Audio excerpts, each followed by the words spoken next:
Welcome back, everyone. We're diving into the world of English language learning today. Oh, exciting. Yeah. Whether you're thinking about maybe studying abroad or you want to snag that awesome job or even just connect with folks from all over. Mm.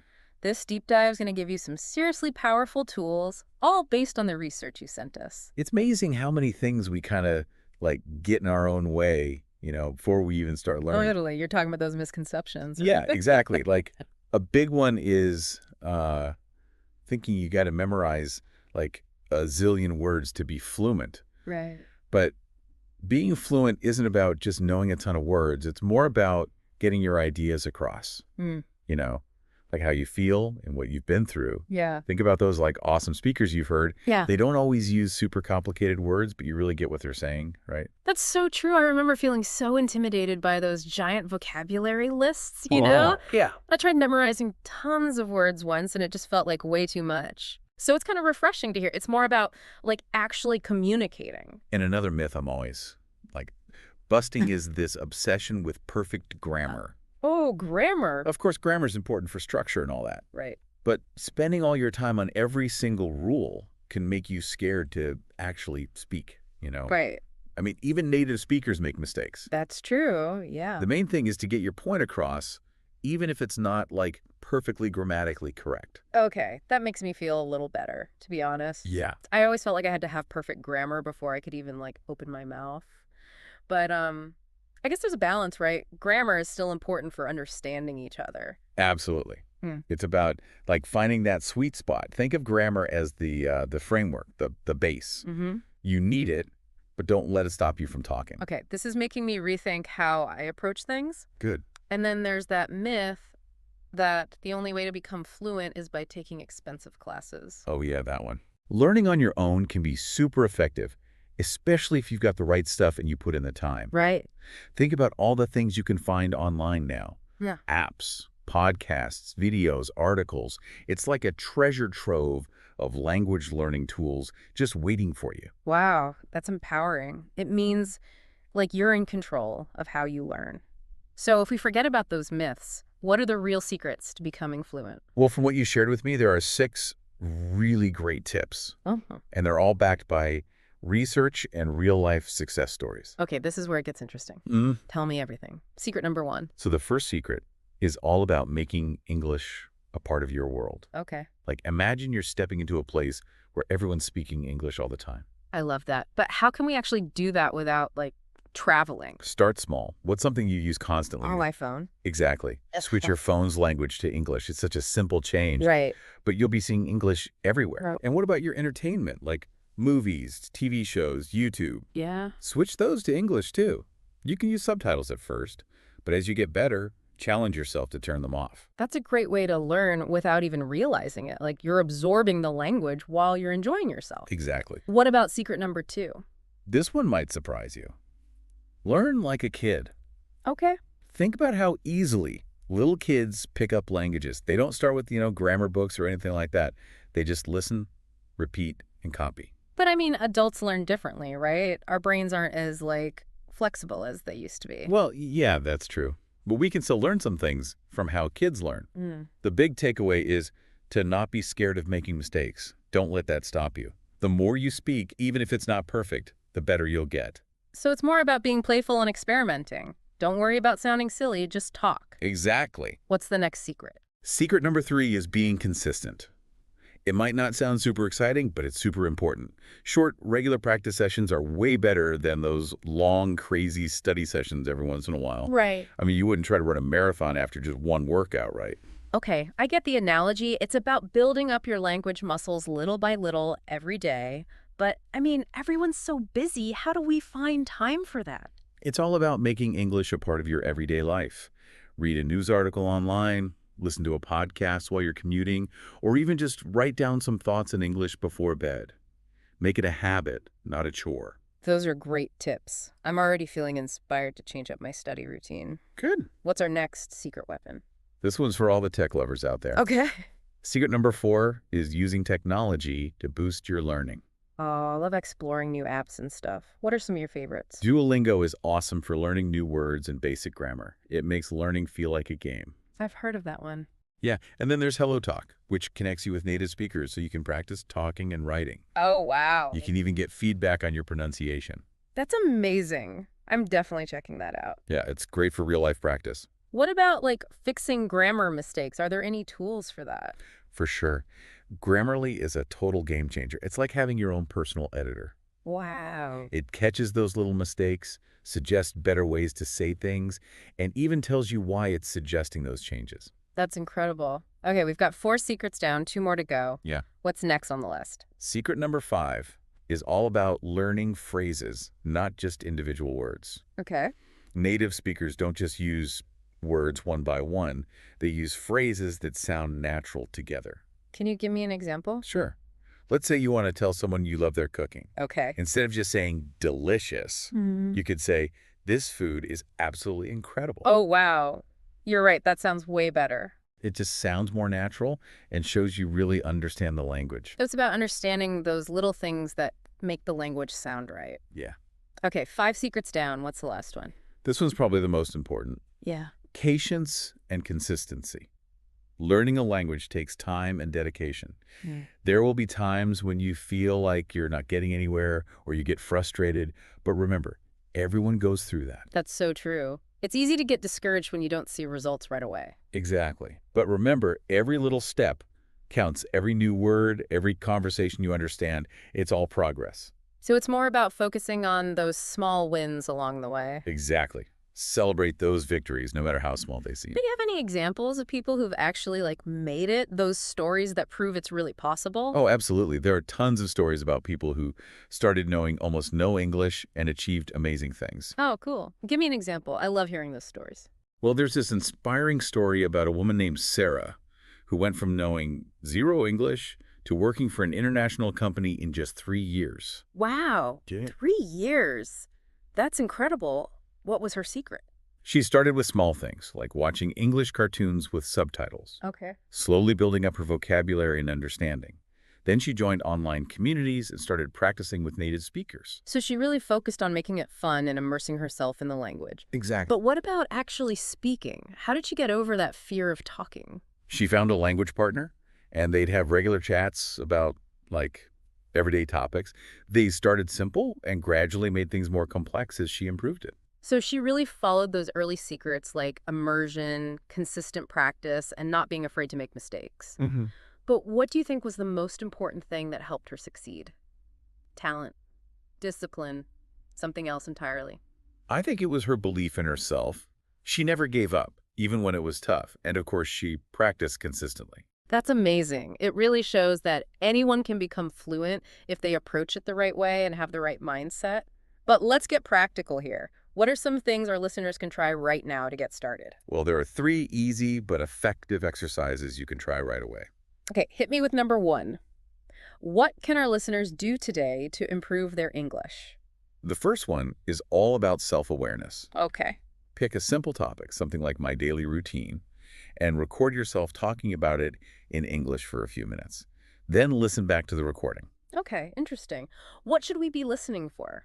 Think of it like being your own language coach. Mm. Listen for things you could improve, like your pronunciation, how smoothly you speak, or even your grammar. Right. You might notice that you hesitate a lot or repeat certain words. That's a great idea. It's such an easy way to figure out what to work on. Yeah, it is. What's next? Okay, what's exercise number 2? This one's called shadowing. Find a short audio clip in English, a song, a part of a podcast, a scene from a movie, anything you enjoy listening to. Okay, I got it. What's the shadowing part? Listen to the clip and then try to repeat it word for word.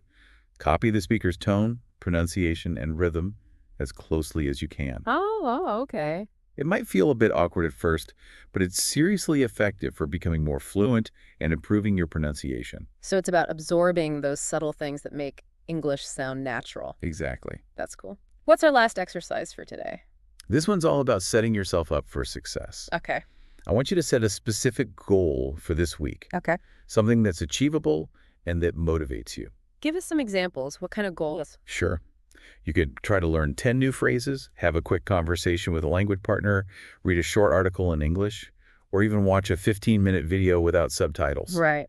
Just make it specific, something you can measure, and something you can actually achieve. I love setting goals. It makes the whole thing feel less overwhelming. But it's easy to compare yourself to others and feel like you're not doing enough or learning fast enough. Oh, I know that feeling. But remember, everyone learns differently. We all start at different points, have different ways of learning, and different goals. So it's more about focusing on your own progress, right? Exactly. Yeah. Celebrate your wins, big and small, and don't worry about what other people are doing. This is such great advice. I'm feeling a lot more confident and excited about my English learning journey. That's great to hear. And keep in mind, we're just getting started here. Yeah. There's so much more to discover. This has been so helpful. We've busted some myths, learned some amazing secrets, and even got some exercises to try. Yeah. But before we wrap up this part of our deep dive, is there Yeah. anything else you want to share with our listeners? You know, what really jumped out at me from the research was how important it is to make language learning fun. It shouldn't feel like a chore. Oh, for sure. If Yep. it's not fun, you're less likely to stick with it. Right. And research shows that when you're having fun, your brain is more open to learning new things. Okay, that makes sense. So how can we make language learning more fun? Any tips? Think about things you already love to do. Okay. Love watching movies? Switch to English movies or TV shows, maybe with subtitles at first. Big music fan. Sing along to your favorite English songs. Love gaming. Play video games in English. Those are great ideas. It's about finding ways to fit English into your life without it feeling like studying. Exactly. And don't forget about the power of connecting with people. Oh, yeah. Find a language partner, join a group, or even start an online study group. I love that. It's like having a support system to keep you going. Right. And when you connect with people from different cultures, you're not just learning a language, you're learning about the world. This has been such a great deep dive. We've debunked myths, learned amazing secrets, and even got some practical exercises. Yeah, it's been great. But as we finish up this section, I'm curious, was there anything that particularly stood out to you from our source material? You know, the thing that really stuck with me was this one quote. Oh, tell me. I love a good quote. It says, "The limits of my language are the limits of my world." Wow, that's deep. It really highlights how important language learning is. Right. Learning English opens up so many opportunities and lets you connect with people and experiences you might never have had otherwise. It's like you're seeing the world through a new lens. Exactly. You can connect with people from different backgrounds, understand their points of view, and appreciate how diverse the world really is. And I think that's a perfect way to lead into our final segment. I agree. So to everyone listening, enjoy the journey, believe in yourself, and remember that there's a whole world out there waiting to be explored through language. But before we send our listeners off on their language learning adventures, is there anything else we can give them? Any other golden nuggets from our source material? There is one more thing we should talk about. Yeah. The source material actually dives into these fascinating details about different learning styles. It turns out not everyone learns the same way, and understanding your own style can make a huge difference in how well you progress. Oh, okay, this is new to me. Yeah. Tell me more about these different learning styles. What are we talking about? So there are four main types: visual, auditory, kinesthetic, and read-write. Okay.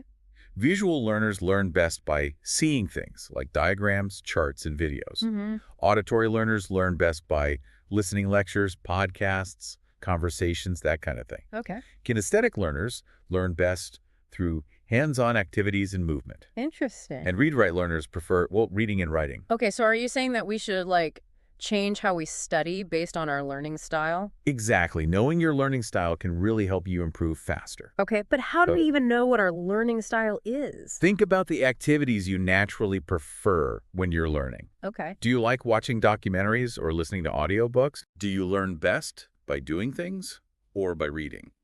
These preferences can tell you a lot about your learning style. So if you're a visual learner, you might focus on watching English movies or using flashcards with pictures. Exactly. And if you're an auditory learner, you might like listening to English podcasts or music. Yep.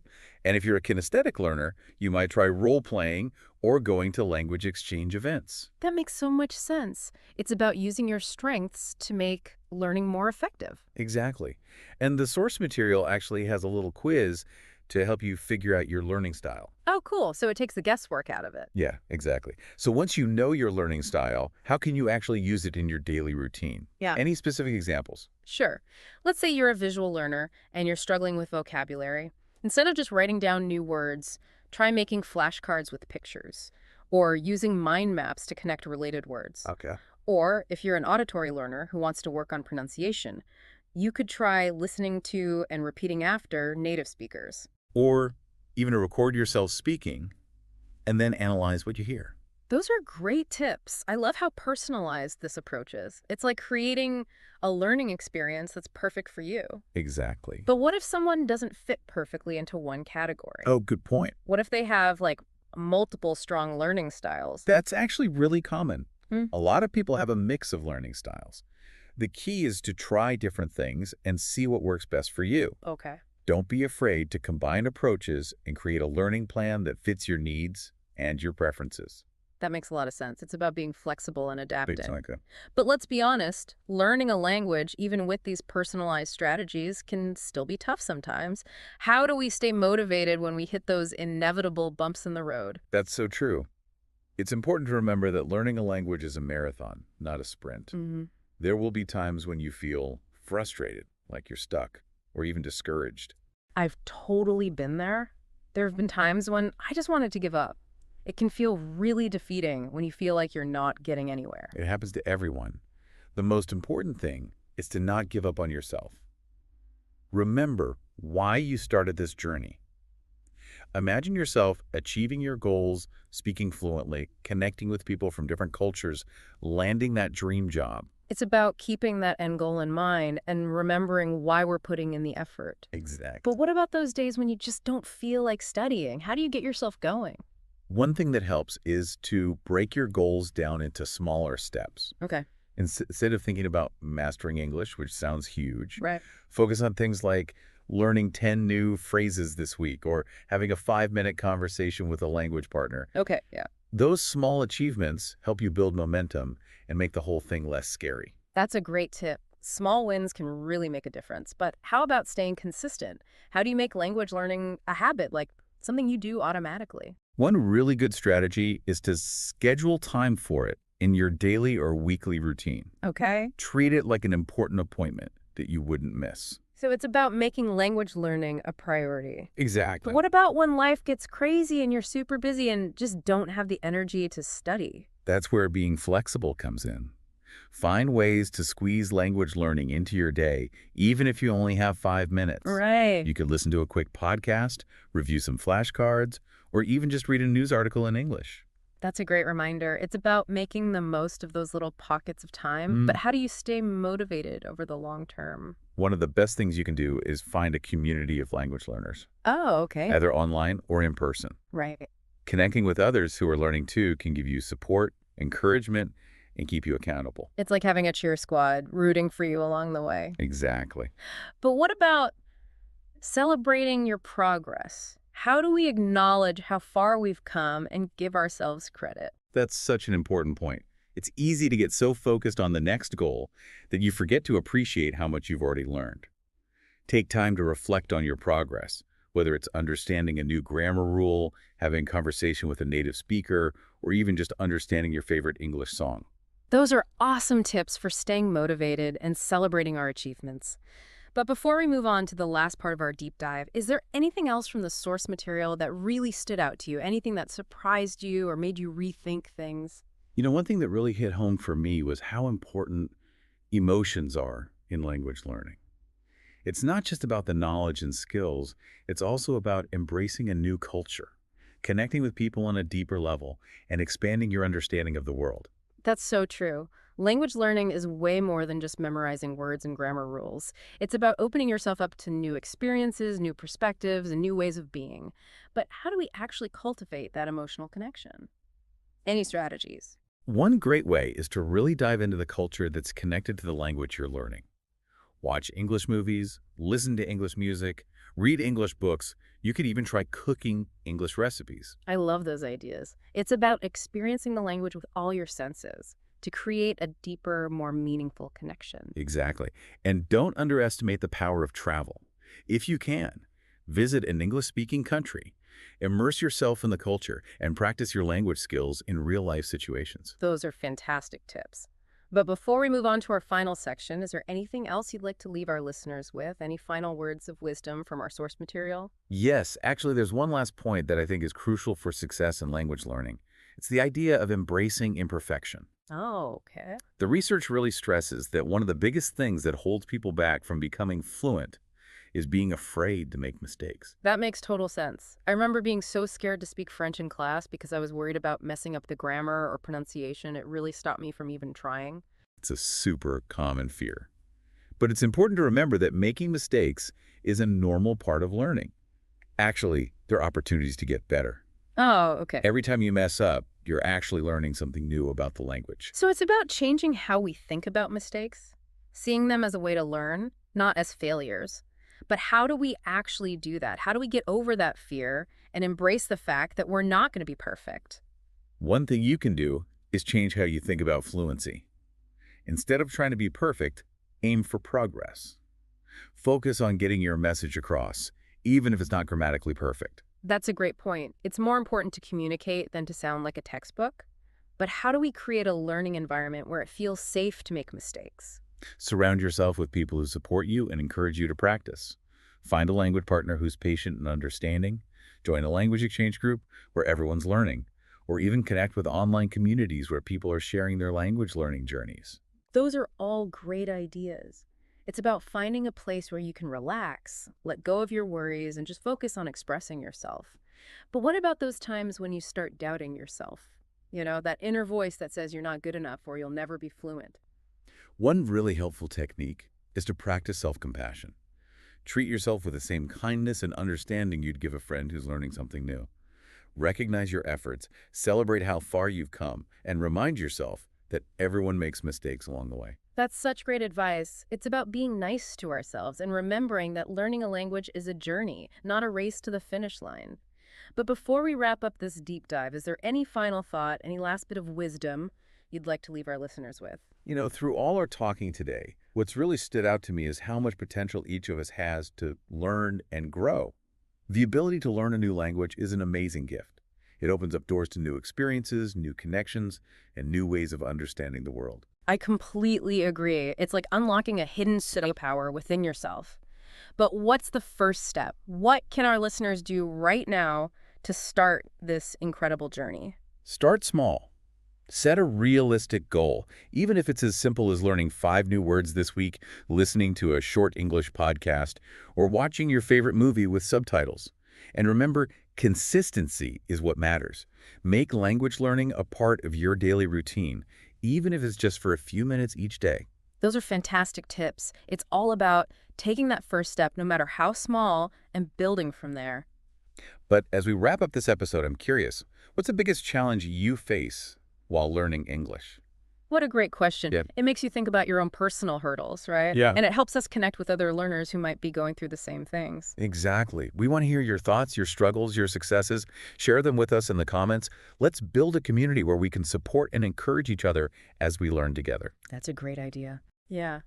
So until next time, keep learning, keep exploring, and keep believing in the power of language to change your world. Yes, absolutely. Happy learning, everyone. Bye for now. It's all about being flexible and adaptable. Making it work for you. Exactly. But, even with all these personalized strategies, being realistic, learning a language can still be tough. Oh, yeah. How do we stay motivated when we hit those bumps along the way? It's so important to remember that learning a language, it's a journey, not a race. Right. There will be times when you're going to feel frustrated, maybe feel stuck, maybe even discouraged. Yeah, I've definitely had those moments where I just wanted to give up. Oh, totally. It can be really hard when you feel like you're not making any progress. It's something everyone experiences. The key is to not give up on yourself. Okay. Remember why you started learning English in the first place. Picture yourself achieving your goals, speaking fluently, connecting with people from different cultures, getting that amazing job. So it's about keeping that big picture in mind.